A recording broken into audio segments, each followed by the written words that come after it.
el hermano mayor. El hermano mayor que todos teníamos en esa época. Premio a quien sepa cómo se llama ese actor, cómo se llamaba el actor que encarnaba a Michael, al hermano mayor de Henry Thomas, de Elliot. Robert McNaughton, que de este habría que decir, lo dejó. Intentó hacerse un hueco en esto del cine, en esto de la interpretación, pero llegó un momento en el que se dedicó pues a sus labores, que se diría antiguamente. Y la hermana pequeña, esa que ceceaba durante toda la película de una manera un tanto irritante, pues ya lo sabemos todos. Esa actriz se llamaba Drew Barrymore e interpretaba a la pequeña Gertie. De esta sí que hemos sabido obra y milagros, y desde bien prontito, porque su vida no siempre fue un camino de rosas, incluido en su infancia. Ya lo vimos en los casos de los milagros cinematográficos de las resurrecciones de cine. Drew Barrymore resurgió de sus cenizas, y nunca mejor dicho. Y la mamá de esta familia monoparental se llamaba Dee Wallace, en su época Dee Wallace Stone, una de las musas del cine de terror de aquellos años, y que encarnaba a la perfección el papel de ama de casa, de madre de esa familia sin padre, con poco tiempo para atender a sus hijos y con los quebraderos de cabeza habituales de toda madre norteamericana de familia media. Y Peter Coyote es el malo de la película, pero un malo comprensivo. Luego diremos por qué. Y es el responsable de llevar a cabo la investigación de quién sabe dónde está ese pequeño extraterrestre. Curiosidades del reparto.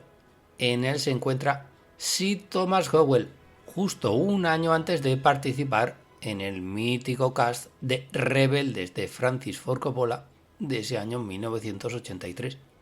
Y cómo olvidar la escena del laboratorio de ciencias, a quien le da el beso, el primer beso de su vida, Elliot, a una chica rubia, a Erika Eleniak, futura vigilante de la playa.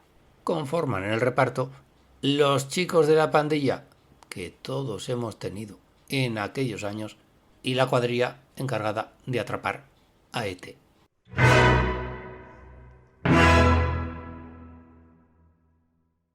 Pero nos dejamos al personaje más importante de la película. Nos dejamos a E.T. ¿Escuchas? Lloviendo cine.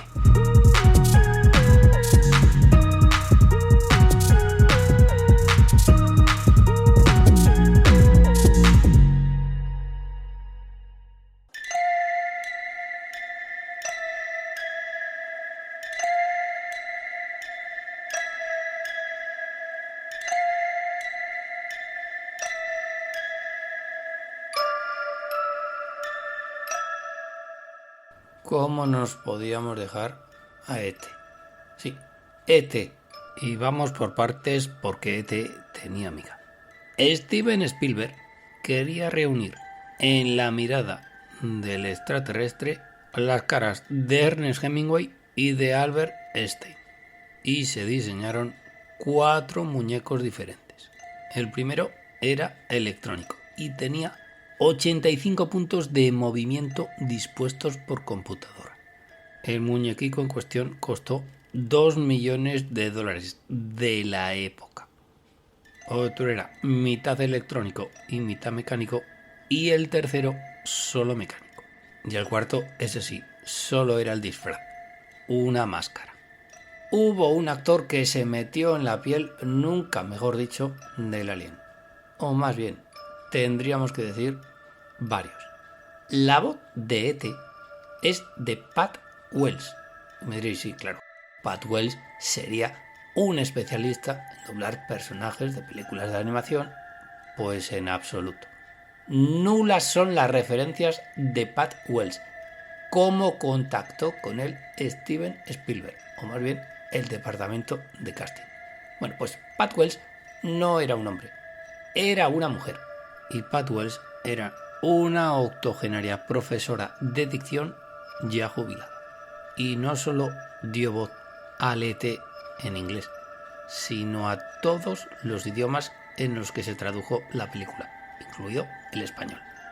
Y más allá de pasar por ahí, en el puente de Waterloo, nunca mejor dicho, en el año 1940, y dirigida por Mervyn LeRoy, más allá de todo ello, su experiencia en el cine se limitó a dar la voz de E.T.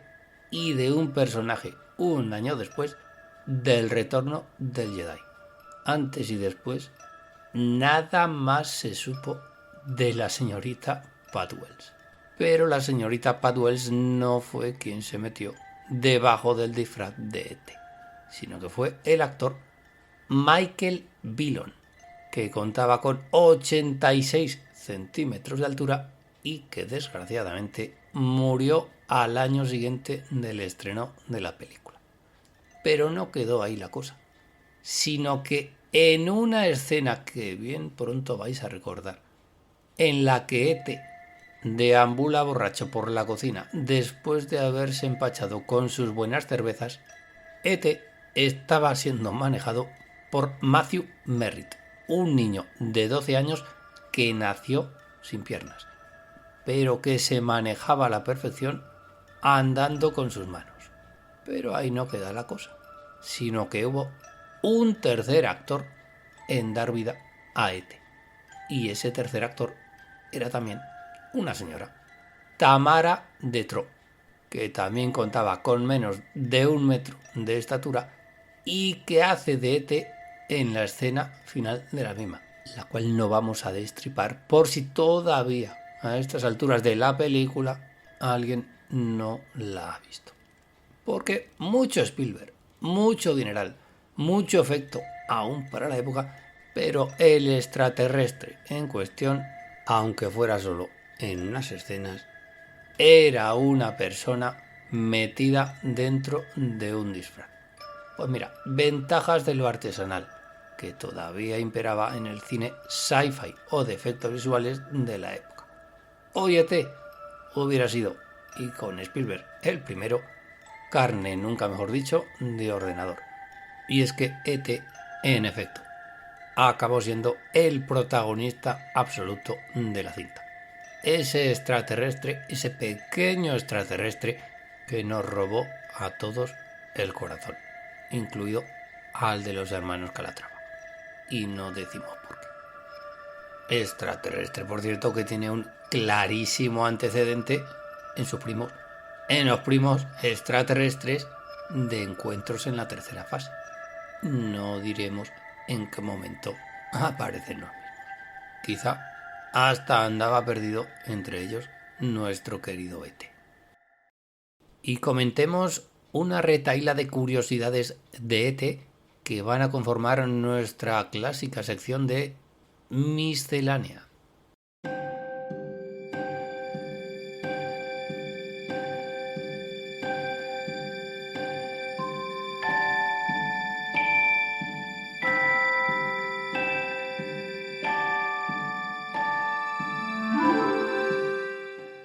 Y se dice, es una oportunidad única si te elige Steven Spielberg para actuar en sus películas. Sobre todo cuando al bueno de Steven le da por hacer películas infantiles o con niños. En ese sentido, bien lo pensaría Henry Thomas, el niño protagonista de la película. Pero esto fue así. Los actores infantiles de las películas de Steven Spielberg alcanzaron cierto estrellato. Los datos parecen afirmar lo contrario. Henry Thomas no triunfó en esto del cine como bien podía dar a entender su papel de Elliot. Pero no es el único actor infantil made in Spielberg que no triunfó en el cine. El niño de Indiana Jones y el Templo Maldito, Ke Huy Quan, tampoco triunfó. Es decir, fueron actores infantiles que lo bordaban en esas películas, lo cual daba a entender que iban a desarrollar toda una carrera. Y no fue así. Todo lo que Steven Spielberg tocaba se convertía en oro, sobre todo en la taquilla. Pero para ciertos actores ya vemos que no. El niño de Hook del año 91, Charlie Cosmo. También lo dejó los niños de Parque Jurásico, Joseph Massello y Ariana Richards.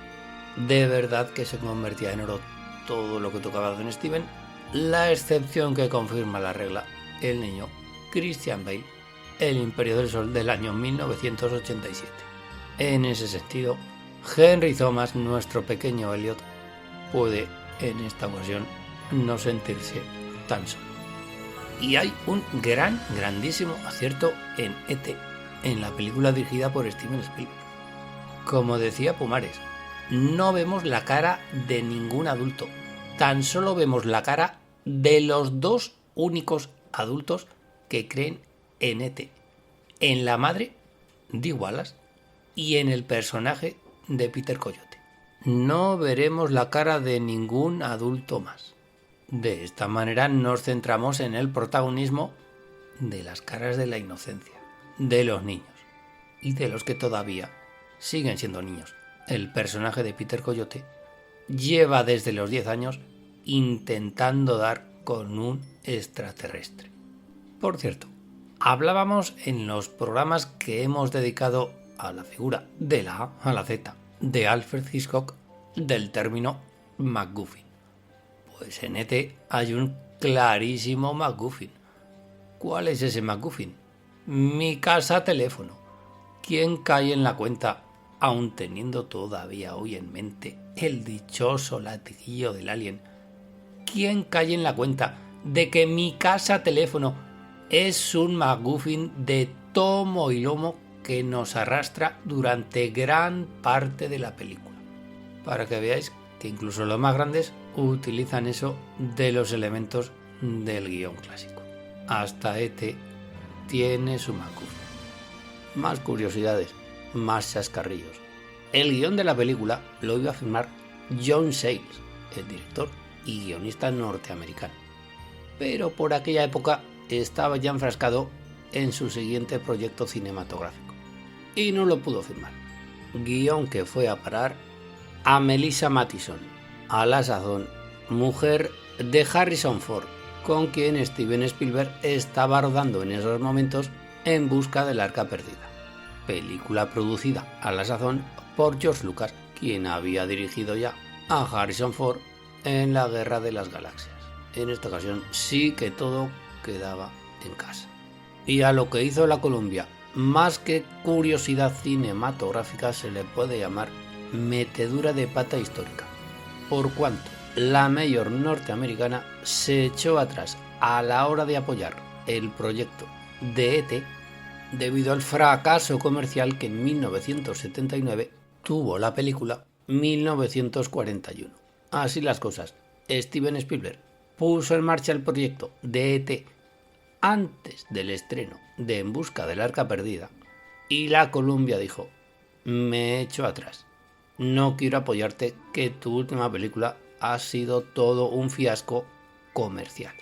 Así que Steven Spielberg llamó a las puertas de la Universal y la Universal le acogió, no sabemos si con los brazos abiertos, pero por lo menos con la esperanza de revivir no tan antiguos taquillazos. Todavía resuenan en las paredes de los estudios de la Columbia los cabezazos que se dieron contra ellas los gerifaltes de la misma. Como os diríamos por aquí, anda que ya os vale, amiguitos de la Columbia. ¿Y no os ha pasado a vosotros ir montados en una bicicleta con una chaqueta roja y capucha y que alguien os grite: ¡mira, el niño de E.T.! Pues al servidor sí, porque roja era la chaqueta de Elliot en E.T., uno de los distintivos más reconocibles de la película, aun siendo que se nos pueda pasar que Elliot llevaba una chaqueta con capucha. Y en ese sentido, E.T. puede ser, junto a Regreso al Futuro, una de las dos películas con más elementos de cultura pop de aquellos años 80.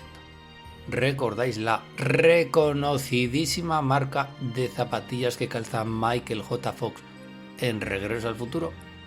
Bueno, pues no es fallo de script. Sin poder cambiar de zapatillas, porque se encuentra en el pasado, en una escena de la película, el logotipo de las zapatillas de Michael J. Fox cambia mágicamente de color.